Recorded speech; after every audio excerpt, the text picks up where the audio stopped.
Welcome, listener, to Lost and Searching. I'm your host, Seven, and today we're speaking to Eleanor Kaye.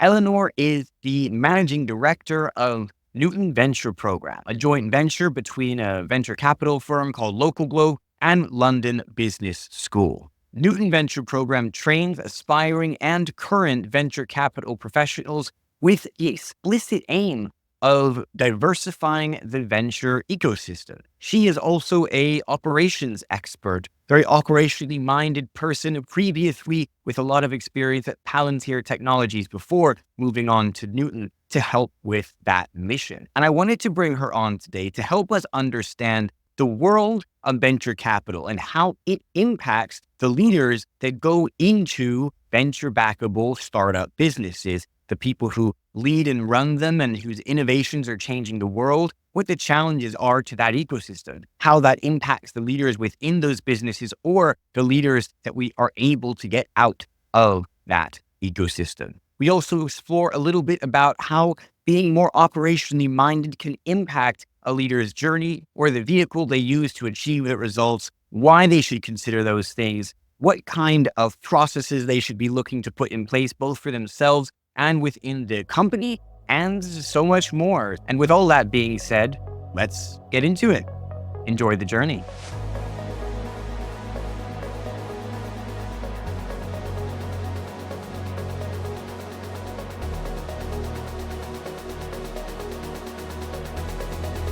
I think it's a skill that I've had to become very comfortable with doing. Not really in my wheelhouse or anything that I've been trained on, and finding your own voice when you are the face of something is pretty intense. What are those settings? Like, what have you been recording for? What's that been? So I've done quite a few podcasts, but like speaking at London Tech Week, having a voice in front of like 250 people live, like there's no editing. That's just was completely out there. It's quite exposing. And I think you just have to be very comfortable. I reframe it and go, right, what's everyone else in the audience going to be looking at and listening to? Well, probably they're only going to remember 8-9% of what you say. If you're lucky. If you're lucky. Yeah. Right. And so that completely calms me, because actually I'm a very unimportant cog wheel in like a very, very big machine. And so I kind of think back and go, okay, look, that takes the pressure off. And then I just make sure that what I do say matters. And actually it's how you say it that's more important. People won't remember what you did or what you said, but they'll remember how you made them feel. Oh yeah, that's love Maya that. Angelou. Yeah. But it's interesting that you reflect on being an unimportant cog in the wheel. What do you mean by that? I think I don't know, maybe now it's like reflecting back, like I've always been behind the scenes and you make stuff happen. That's always been like a massive part of my remit. Make stuff happen, and normally make stuff happen for other people. And that's why the work I do now is so important, because it's not about me. It's about the people who do our programs. And that's where, whether it's like my team or whether it's like the community that we're building or whether it's supporters in the ecosystem, it's not about me. It's about making other people shine, because their success is absolutely my success. There's an element in that I've observed across really inspiring leaders in just across industries and even across time. Robert Greene writes, "In the harsher beam of the limelight, there is room for only one." But I think that great leaders know how to shine that spotlight onto others. I think that's so true. Like, I feel far more comfortable bigging up someone else than trying to overshadow or be the person that's like taking up all the space. And I think if you can make other people shine around you, they'll remember that. And, you know, a lot of things that I try to do, especially with like my team in particular is like work on their personal growth and development. And that allows them to do better. And I say, like, anyone who joins our team, the reality is no one really lasts longer than 3-4 years in a role. Not anymore. Not anymore. And so what's the point in me stagnating their progression, or saying you can't do anything outside of your remit, or chase passion projects? Because those are the things that make people grow and develop. And with our team, they take that back to them, to their work ethic. They take what they've done on, say, a course or a program, or being a governor at a school, or, there's lots of different things that people can do externally that they bring back to their growth and development at Newton. And then from there, hopefully when they leave their role, I always say when people start, like, what do you want to be in 3 years' time? What do you want to do in 3 years' time? Well, let's work together to get you there. Where did you get that perspective? So my old boss had that mentality. And I think that I was in a really sort of crisis of confidence at that point. And she always was like, well, if you want to be this, like, aim for it, like, ask for that job title, ask for that, that level of responsibility, and you can always grow into it. And I think that's potentially a more male orientated perspective. Apparently, when people see job descriptions, if a man ticks off, 50%, they can apply. A woman won't apply if they've not got 90% of the skills. Interesting. Okay. I can't remember the exact source, but I'll send it to you. It's self-selecting out. Yeah. That's interesting. How do you think these experiences have affected what it means to you to be a leader? What is leadership to you?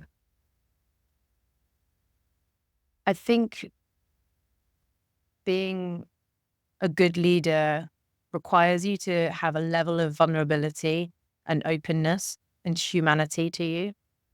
I think that's why and potentially that's where I struggle around more process-driven folks who tick box.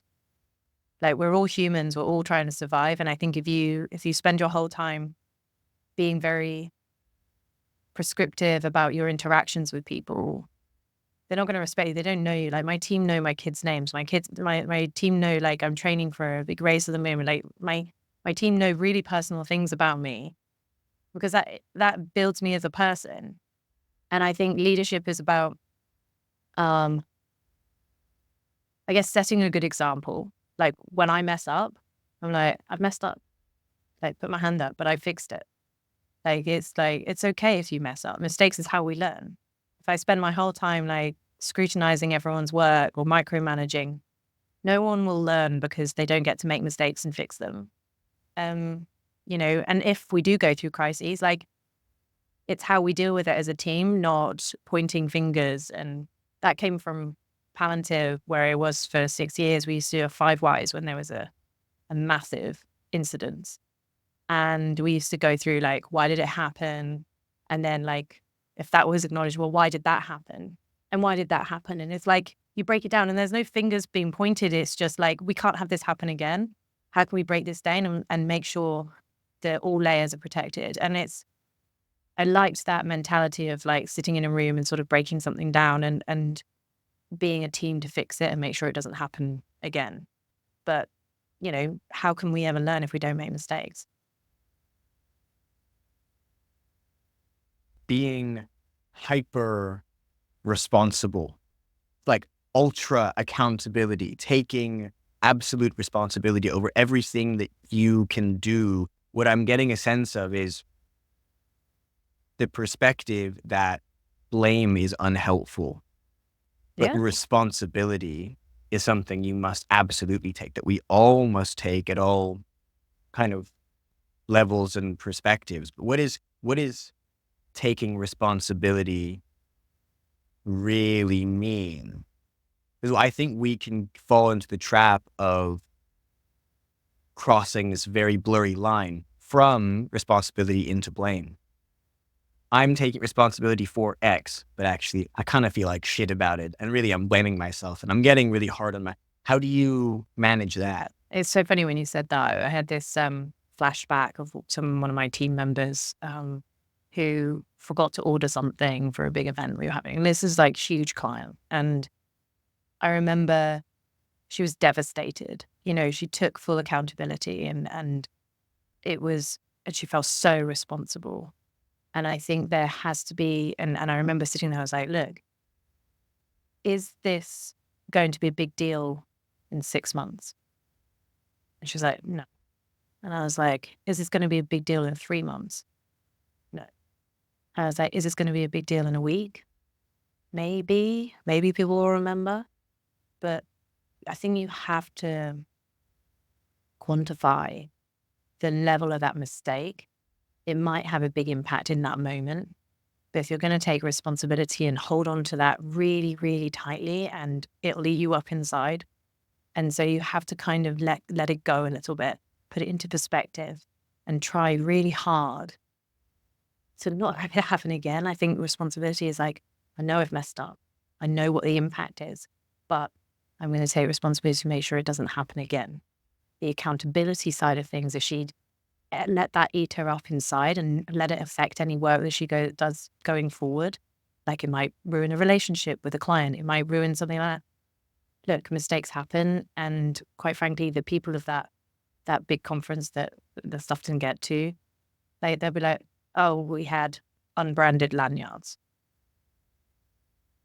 What's really the big deal? And it made me reflect on like also my management style. Was she so scared about it because she felt like I was going to be angry with her? And I think that's also important as a leader. Is like somebody's reaction in your team, that despair, that sort of like real like, oh my gosh, I've really messed up. I think you've also got to think, well, why is that person feeling that despair, and take accountability yourself on that as their leader. Maybe you've built a culture that created that fear. At that point, she was transitioning out of another team, but like I had to manage with that with her and help her sort of navigate that feeling. And she was quite new to her career. She took it really seriously, but it's like that level of leadership and perspective, I think is really key there. Your team is a reflection of you. So it's not just for them to take responsibility over what they can affect. It's for you to take responsibility over them taking responsibility over what they can affect. So meta. Exactly. Everything that happens within those you lead is at least in part your responsibility, because anything that you can affect is to some level your responsibility. But then that might be really hard. I don't know. Everyone's their own person. I don't think you can fully take accountability for everyone else's actions.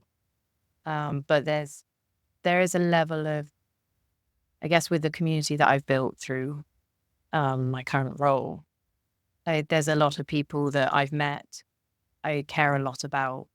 And, when they go on to do great things or take on new challenges, like there's a level of pride that I feel that they were connected to us as a business.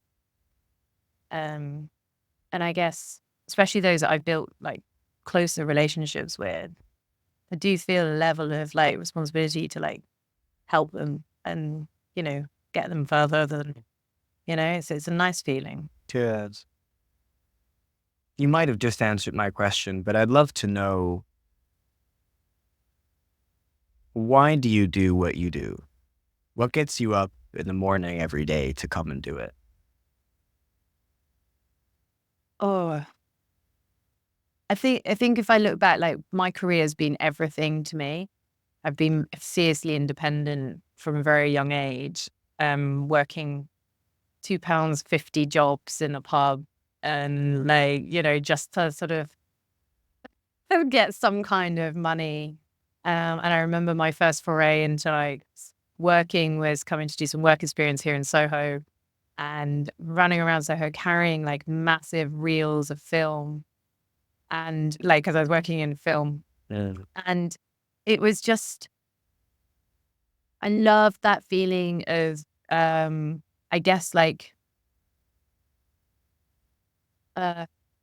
quick impact. So, or something I do has like a very quick result.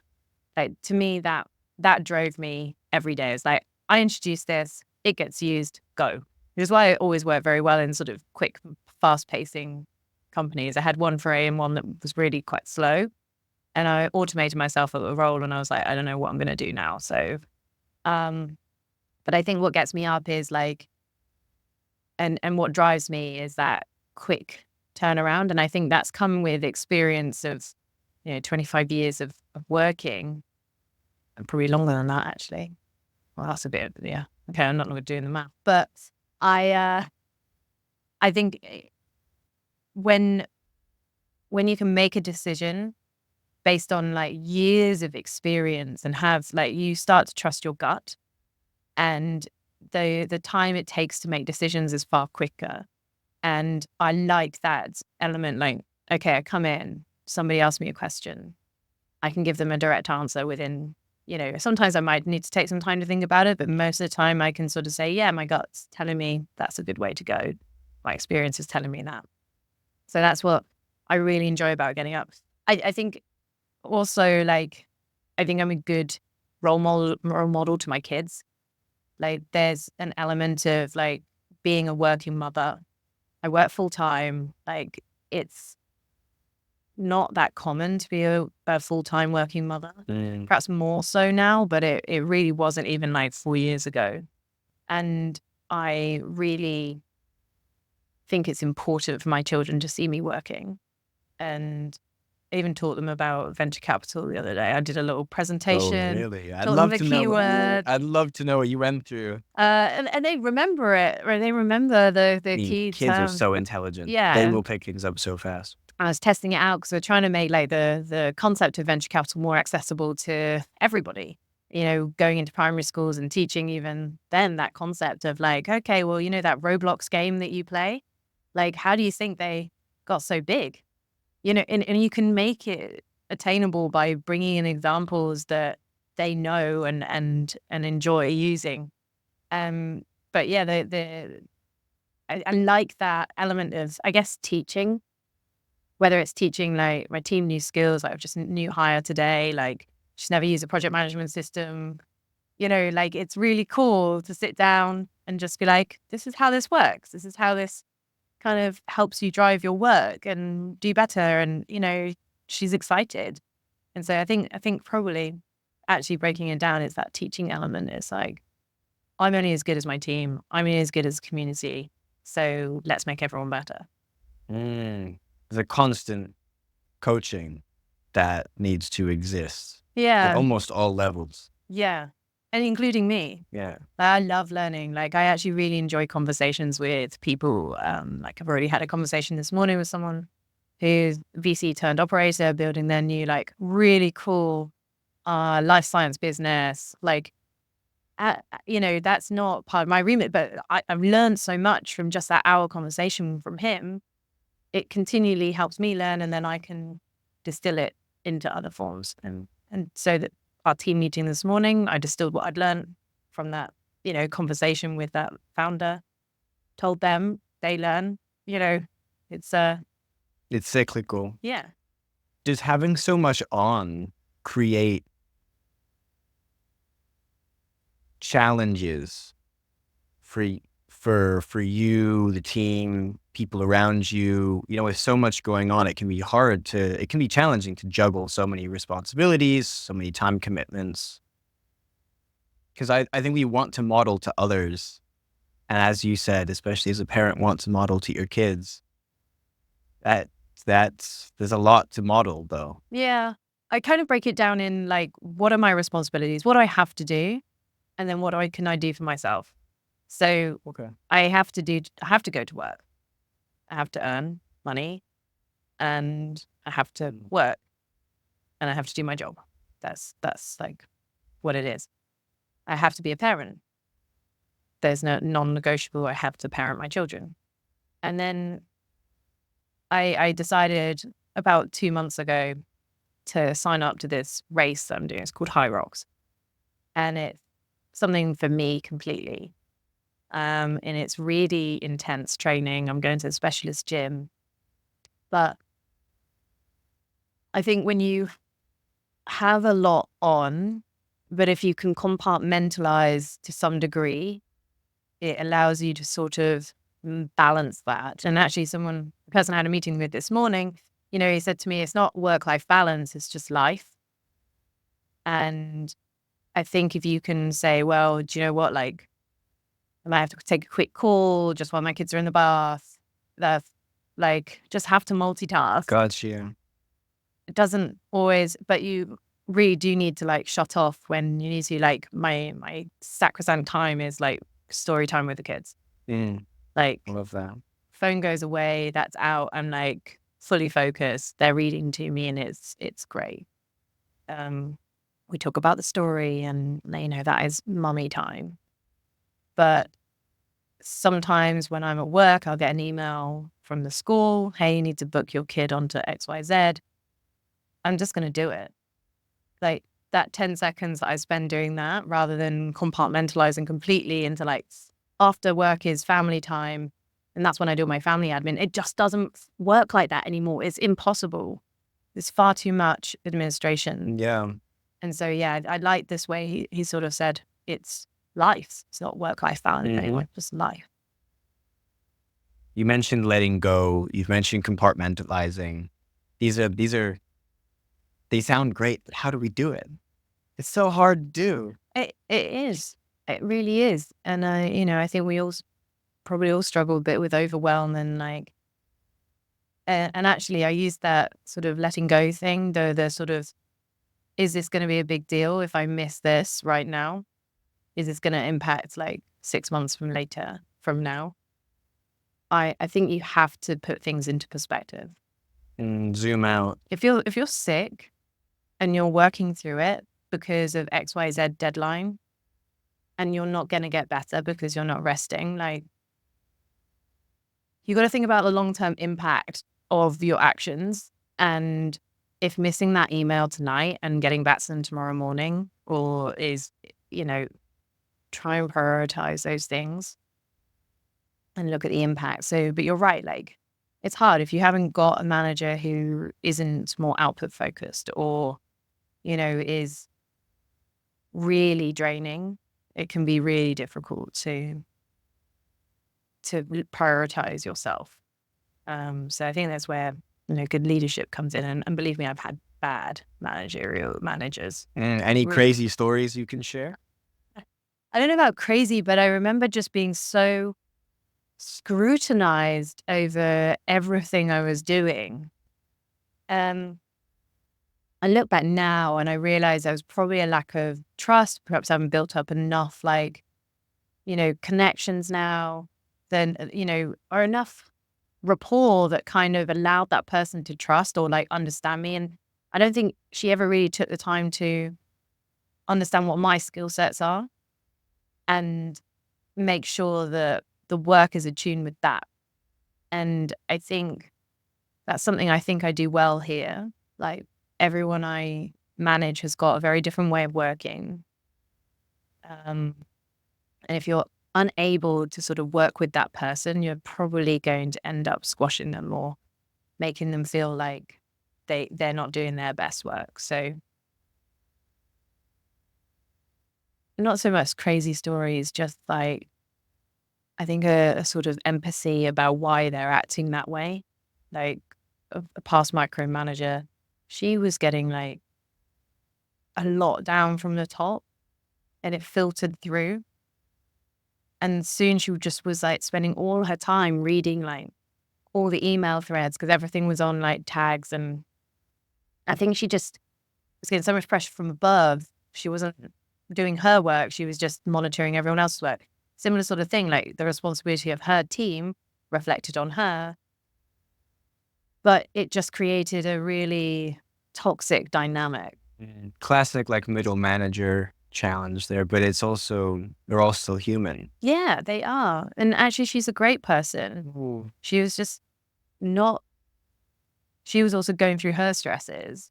But it takes experience and longevity and work in your career to like be more reflective on that and not blame that person. It's probably circumstance, or, maybe maybe I wasn't in the right role, or like, there's a lot of different situations that could be at play that causes this weird dynamic with humans, and communication is really key here.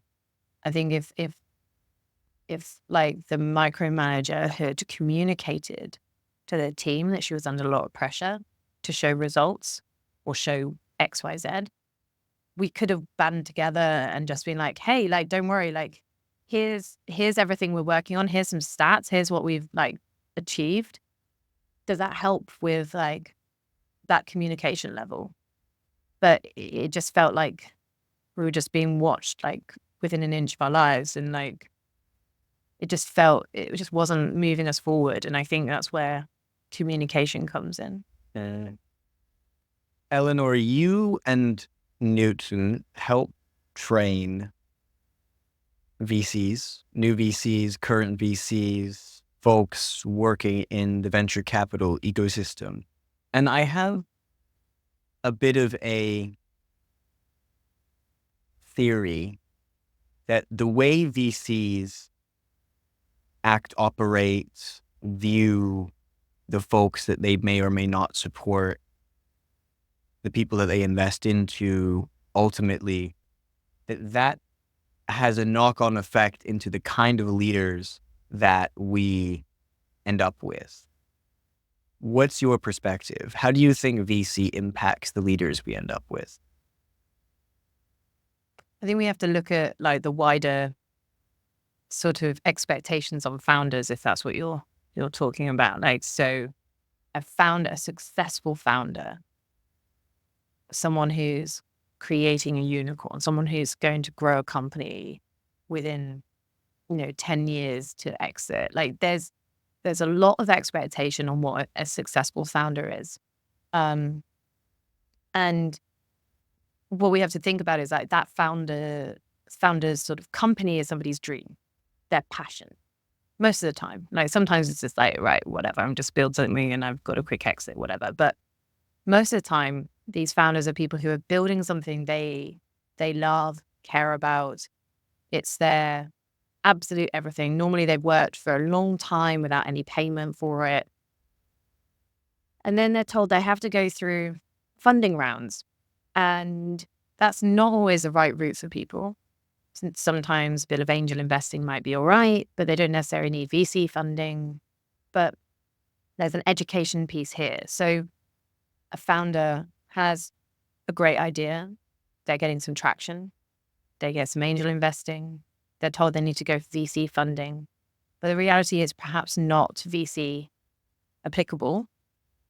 And so they go to a lot of VCs. They send their deck out. And the response is either they get ghosted. They're told it's not right for them, right thesis. Oh, come back when you've got more metrics to show us, more traction, more growth. And I think there must be a part of every founder, even though they're told they're going to get lots of no's, how hard that must be to hear that so many people don't believe in their dream or passion. So I guess it can go a couple of ways. One, that founder hardens up and they're like even more determined, more motivated to make this happen for them. And they might get that yes from a VC. They might get that funding, and that's great. Or it completely destroys them. And I can't imagine how difficult that is to be building a business, having a team under you, and it's going to struggle without funding. That must have an adverse effect on your leadership. Let's say someone doesn't get the funding. They've potentially wasted a bunch of time doing this, which is directly their attention. That might now psychologically impact how they go about the business. What would you say to someone in that position? How to keep moving forward, or what to do next, how to take that feedback? If they get feedback, I think that's even the hardest thing. If you're not getting feedback and you're just told, oh, it's not aligned with our thesis, then you perhaps don't really know. But I think the only way you could do that is to take a step back and go, right, is this the path for us? Maybe venture debt is like an option. Maybe we continue with angel rounds, or maybe we're going to bootstrap the rest of it. And it's like, we're a successful XYZ business, but we just need to think about different ways of keeping us going. And I think sometimes it could end up being a reality check, a very, very difficult reality check. And as a leader, your role is to keep the team or keep the business going, and as long as you can, I guess. But I can imagine it must be very hard to keep that sort of spirit alive if you are having your like funding dreams squashed. I'm not an entrepreneur from scratch, but you know, the market can have adverse impact on what you're building and what you're doing. And you just have to ride that wave and just kind of not think, oh, that's the end of XYZ. Like, let's find another way. Let's be creative. Let's draw upon the people who believe in us and like bring on their advice and try and build it that way. I think you just got to like try and find other ways and people to support you going forward. Even if it doesn't end up being super constructive feedback, if you email 100 people and get 100 no's and or ghosting 100 times, or a combination of the two, that is kind of feedback from the world. Some people waste even more time continuing down that road despite that, because we hear all these like stories of people who, they got 999 no's and the 1,000 was a something ridiculous like that, Yeah, exactly. Yeah. But it's so unhelpful. Doesn't necessarily mean that VC was right, but Yeah, and then let's not even talk about business like failure statistics. So, that's if you get the no's. What I think is really fascinating is when you get the yes, is when a VC says yes to you, you now have influence from a board. You have pressure for what they think you should do, because a lot of VCs haven't been trained by a super high quality program like yours, or haven't been a founder themselves. Something like 5% of the VCs in Europe are actually former founders. They actually get it firsthand. And so you have a lot of like younger people on boards or things like that where they didn't go through it. They don't know what to ask or how to be super helpful. It feels like even if you get the yes, you now have all these influences and pressures from people who might not actually have you or your customers or your business's best interests at heart. They have their interests at heart. And that changes how you're able to show up as a leader, not just emotionally, but also physically. Can I make the decisions for my business that I really want to? Yeah. I think it's why the reason some VCs don't actually take board seats, which I think is an interesting strategic decision. But boards of directors that all have sort of specific interests, expertise, thoughts. I think we do board training through our program, and how can you be a good board member? It's not necessarily pushing your own agenda. It's asking the right questions. Like what? I think like a lot of good growth comes down to like the team. And I think hiring can be one of the most difficult things for teams to do. When I've been through my own rounds in a scale up, and I had 13 interviews. That's how much they needed to check. Interesting. 13 interviews. 13, I mean, and that's probably 13 hours of your life. Yeah, I mean, some were like back to back after another, but yeah, like, hey, can you come and meet like 4 people in a row? And that's 13 different people all writing up Wow. their own like thoughts on. How big was this company? This is Palantir when I was there. Okay. I was 100th person in Europe. Okay. But it was a lot, and I think I was in the last round of people that got interviewed by the founder, one of the founders, and hiring the right people with the right mentality who are willing to like get stuck in and get stuff done. I think that's really tough. And potentially more in like in Europe compared to America. I think America has a very different work ethic. You know, I think even France has recently like really shut down on like out of hours work, for example. Yeah. So all of a sudden you've got like people working 10, 11-hour days in America versus, 7.5 in France. Well, how much difference does that added time make up?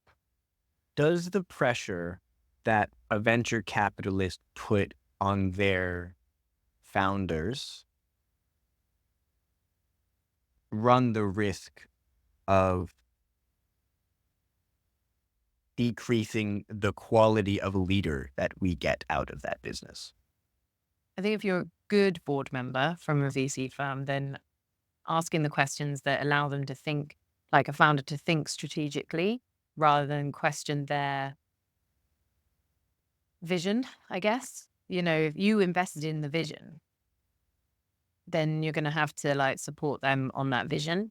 And I think having a good diverse board also supports that. So you might have a couple of investors on the board, but having people who are also from other backgrounds have different agendas, like potentially could be the sounding board or the balance to the investing side. Look, the reality is investors do have a lot of experience. They do see a lot of portcos growing, failing, succeeding. They can pull upon those things, and that's why having good investors on your board is worthwhile. But the reality is an investor wants an exit. If they've got funds at stake, they want an exit. So there's always going to be that sort of questioning or thought process. But it's essentially down to the founder. And the founder is strong enough and able to sort of hold their own. It probably, again, like it creates resilience. It creates like either, and also might solidify their vision even more. If they're getting questions from their board that are, hey, have you thought about like pivoting to this angle, or have you thought about a hire in this area? If the founder has got enough self-awareness to kind of go, okay, actually, like, let me think about this. Maybe that's worthwhile considering. But if the investors are saying you need to hire X, does that start putting down on the sort of value add that a good board of directors can have if they're starting to tell you that's what you need? Do you think that most board members add that value, particularly VC board members? Look, we talk a lot about value add in investing right now. Hosting a roundtable about it, women in venture capital in Paris next week, and it was interesting. We did a pre-call for it, and value add can be broken down into like the multitude of things. Like, how can you provide the tools and the processes that can help like portcos grow? How can you help people hire? Like, can you connect them with people? Like, you need a good CFO. Like, where can you find that? Like, providing those connections, emotional support. Things get hard. Are you on the end of the phone and you can call them and provide empathy and support them that way? And thinking about like how you're structuring the business and how you're thinking about like expansion and to that scale. But there's only so much, like that level of connection and relationship with a founder can only go so far. And at what point does an investor stop bothering? Because if that company is not going to return the fund, are they going to give that company as much like interest? Well, the answer is no, usually. But then I wonder if that does that allow that company to then take the reins a little bit more again without feeling that influence or pressure? I mean, I'm sure it does, but I think founders are chosen. Most investors are backing founders. Ideas are great, but essentially you need the founder with the vision, with the drive, and the motivation to make stuff happen. And the founding team, of course, most important. That's what that people are backing. Without the founders, I mean, you don't want to, you want to be encouraging that founder to grow. You want to be encouraging them to achieve their very best. And I think that's by respecting that founder's vision, but also challenging them in a respectful fashion. Trying your best to be respectful as you do it. Yeah. So this is really interesting to me because so I've been working across the startup and venture ecosystem mostly as an operator for the last kind of 3-ish years more closely. And I've gotten to know a lot of VCs. And because my interest is in leadership development and discovery, which is where the show came from, over the years, not just recently, I've been asking VCs in my network, as that network of VCs has grown, what does being a leader mean to you? And do you look for it when you're thinking about your investments? And I noticed a trend where they would default and respond if they had a response at all. And often they didn't really have one. They would default and respond with, and this won't make any sense to anyone who isn't in this space, but the really standard things that you would expect them to say. Is it founder market fit? Is it an industry that links to our fund, or is it something we actually invest in? They'd almost rattle off the investment thesis, Yeah. as opposed to the question I thought I was actually asking. And I realized that unless you've been a founder or you've helped leaders or are around this space a little bit like you are, if all you've been is been a VC in essentially in finance, you don't have that perspective. And so I actually have a rule with this show, despite it being a pretty big chunk of my network, not to invite people on if they've only ever been VCs. And I wonder how and so that's essentially the perspective, the picture I have at the moment around how VC has this trickle down effect to leadership. Because if they don't really get it, are they putting the right inputs into the people they're investing in to get the right outputs of what great leadership is? But what's your perspective on that? Do you think I'm taking a too harsh of a lens or an approach? Well, it's very interesting. So you've probably heard the sort of those who can't teach. And I think You there's can't do teach. and I think there's an element of work experience that builds knowledge. And again, we talk about this a lot. Failure in itself is something that people learn the most from. And if you've worked in the same VC fund for 10 years and you might have become more senior and you've seen a lot, you might manage a couple of analysts. Mhm. But if you're not the GP that started that fund and built it up from scratch, because people have done that, but they tend to have had some kind of work experience previously. Yeah, I know it's an interesting take. I think if I look back on like my own career and my leadership levels, I think there's a lot to be said for leaving your ego at the door. Your best hires are the ones who do the jobs that you don't do well. Yes. And I think you, as a leader, if you're going to lead a business, that's one thing. But if you're going to lead a team, that's another. Because if you're the CEO and you hire people who can do the hiring, the culture, the engineers, the product development, and you're leading the business because you're the one who's like bringing the fundraising, but you don't really have to worry about, apart from your 2 top hires, leading the rest of the business. I think at that point is your responsibility to lead by example and lead by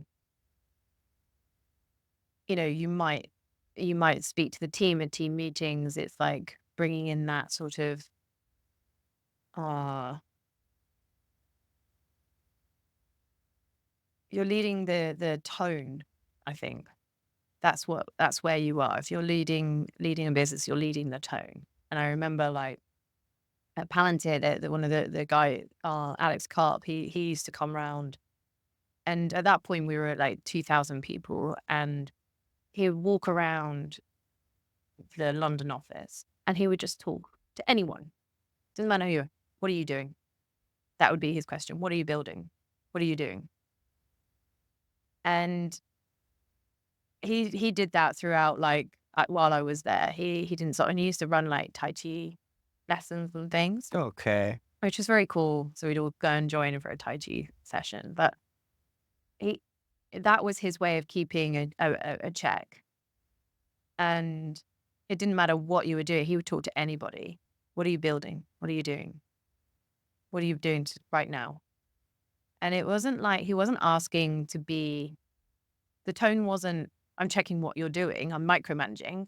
So I want to hear from you, like, what are you building? What are you doing? Oh, got you. Okay. Like, it was a very much I'm keeping a sense check on what's going on the ground, because these are the people who are making stuff happen. And I Oh, and I always thought that was really interesting that he wasn't like in his office and just away from everything. He was kind of in with everybody else. I don't know if he does that still. It's been a long time since I worked there, but I know that that kind of connection with the ground up was quite important to him.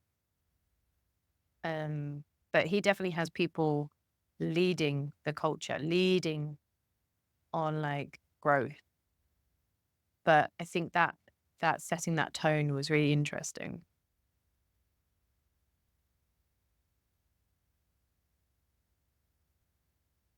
you are an operations wizard, expert.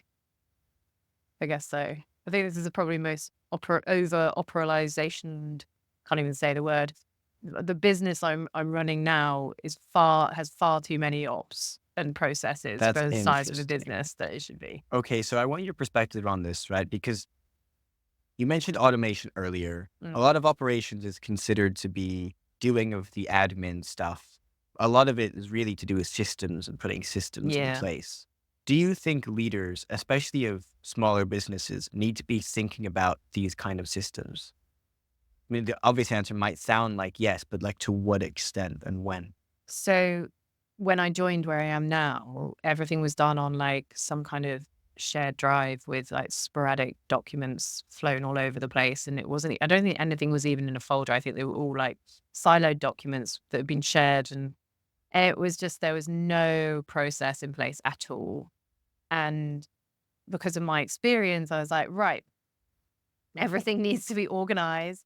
I'm going to build this up so that everyone can find everything from the ground up. And then every time someone joins, we have rules around like working transparently. So you don't create private documents. It's like, I mean, you can do if you're doing like your own work, but essentially nothing, it shouldn't be a single point of failure.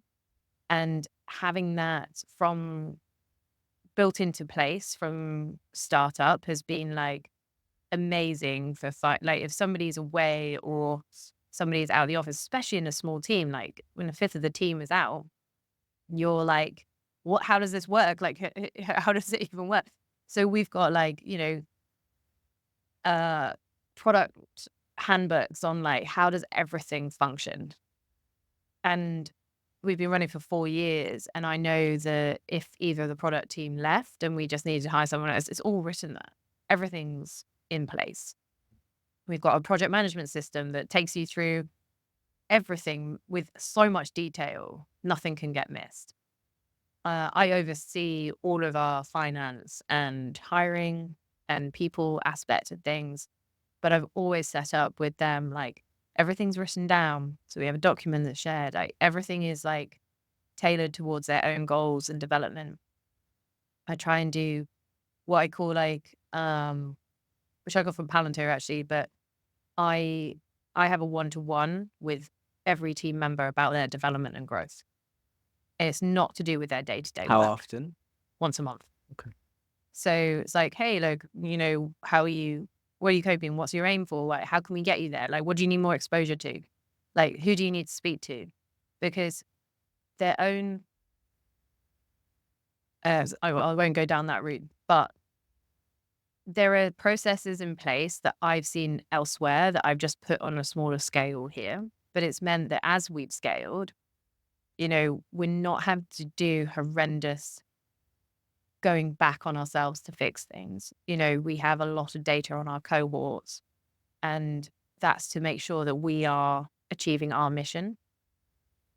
And we have to anonymize the data, remove anything that's identifying. Like, this was all done right at the beginning because I was like, I'm not getting caught out on this like later on. You're saving time later on. I think this is the thing is for folks leading something smaller, relatively small, a new business, whatever, over operationalizing can happen. And therefore a lot of people don't do any operationalizing. And it's like, it's seen as a bit of a distraction to do things like the the data policies and the operations manuals and things like that. Where's the balance though? Yeah, you're so right. Like, I was hired as head of operations for this role.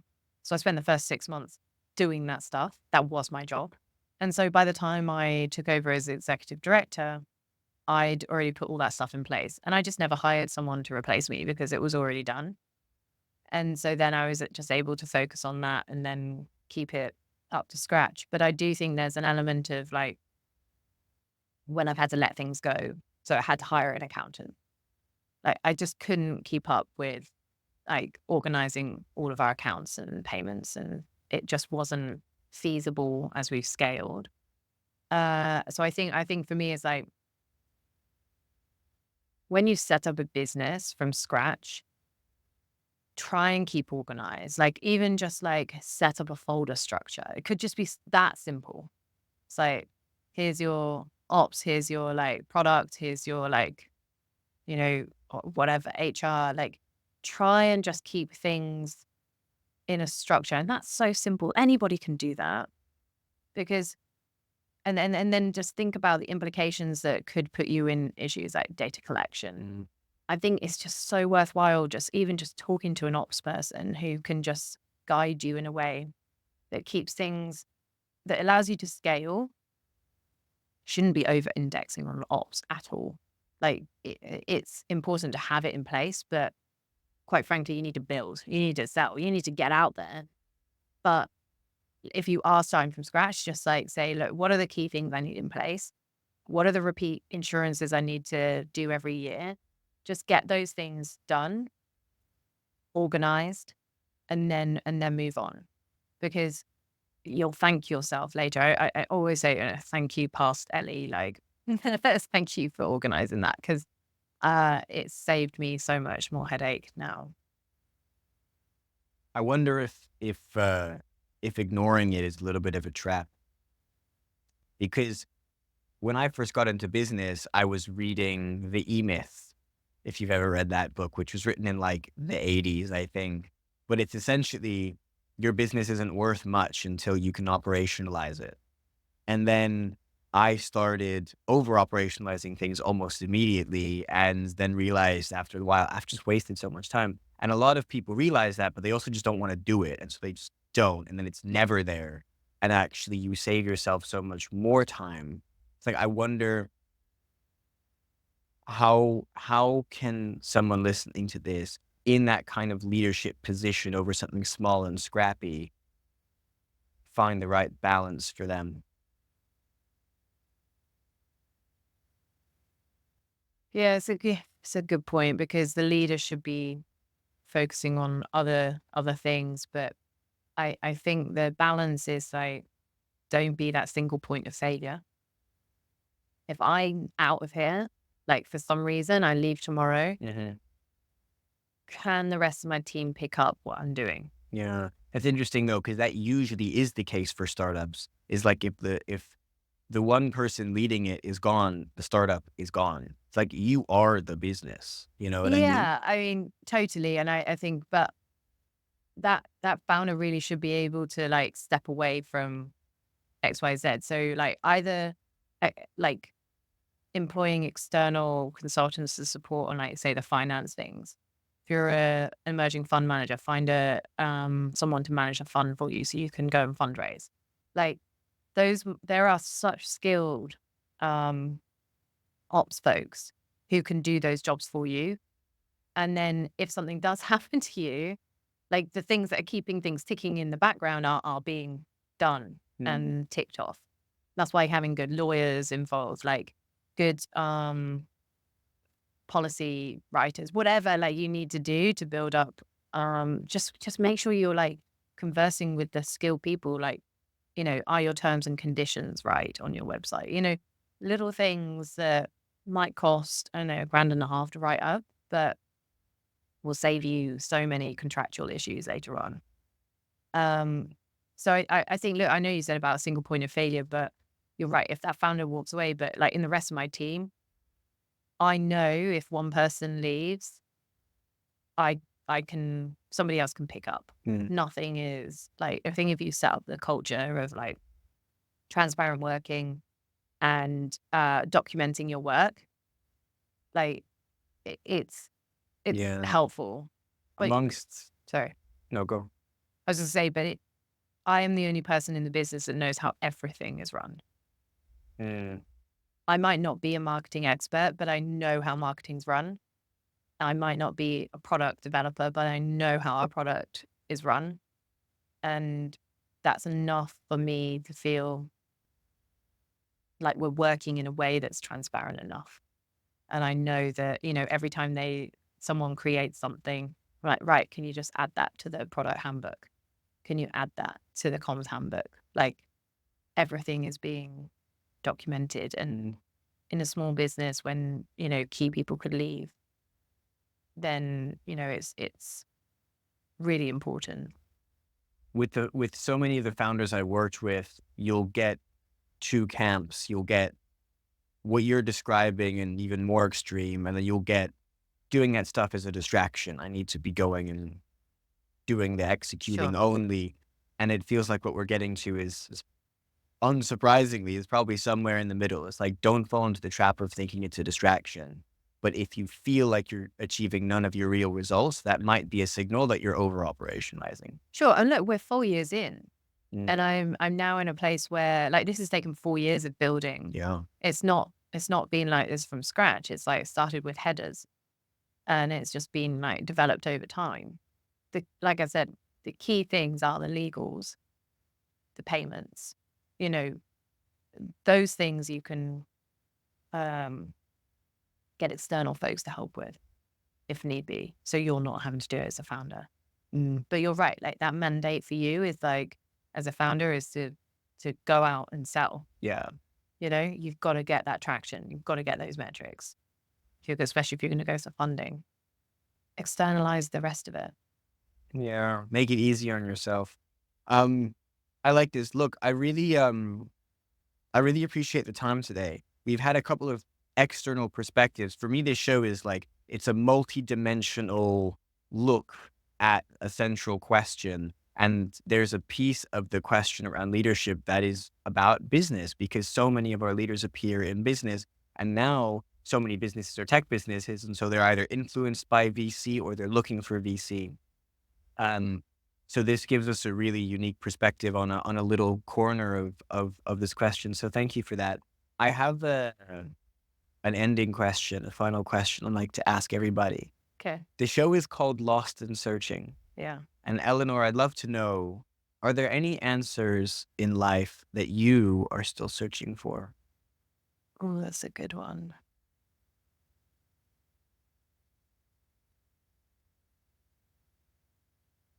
I know this is so silly. I think for me, it's like it is around what is our purpose, and I sometimes think about, and I mentioned this earlier on, feeling a very small cog in a very, very large ecosystem. And quite frankly, us talking here, the amount of people that this podcast is people are going to listen to, like it is going to stop at some point. Where does my impact stop?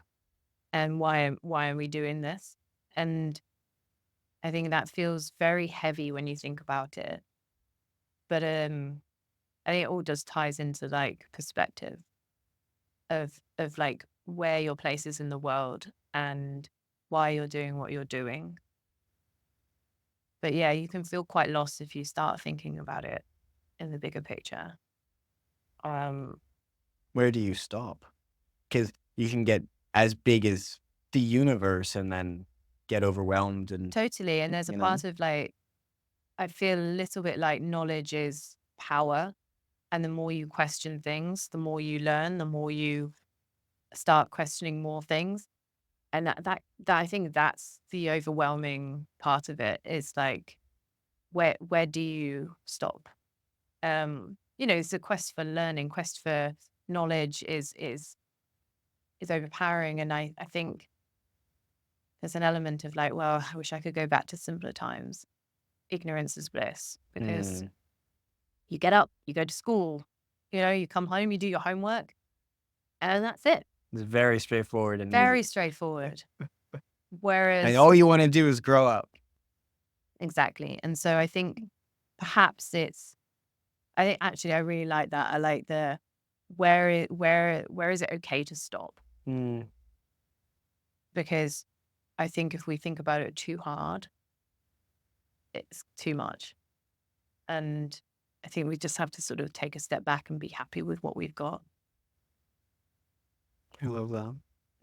Thank you so much, Eleanor. It means a lot to me that you've given me your time. I'm saying this to all of the guests in my first couple dozen episodes that I've been recording, but this show is super early, and like I said, there's multi-dimensional aspects to this kind of big overarching goal / question I've been looking into for this show, and your time and perspectives are so appreciated. So thank you so much. Thanks for having me.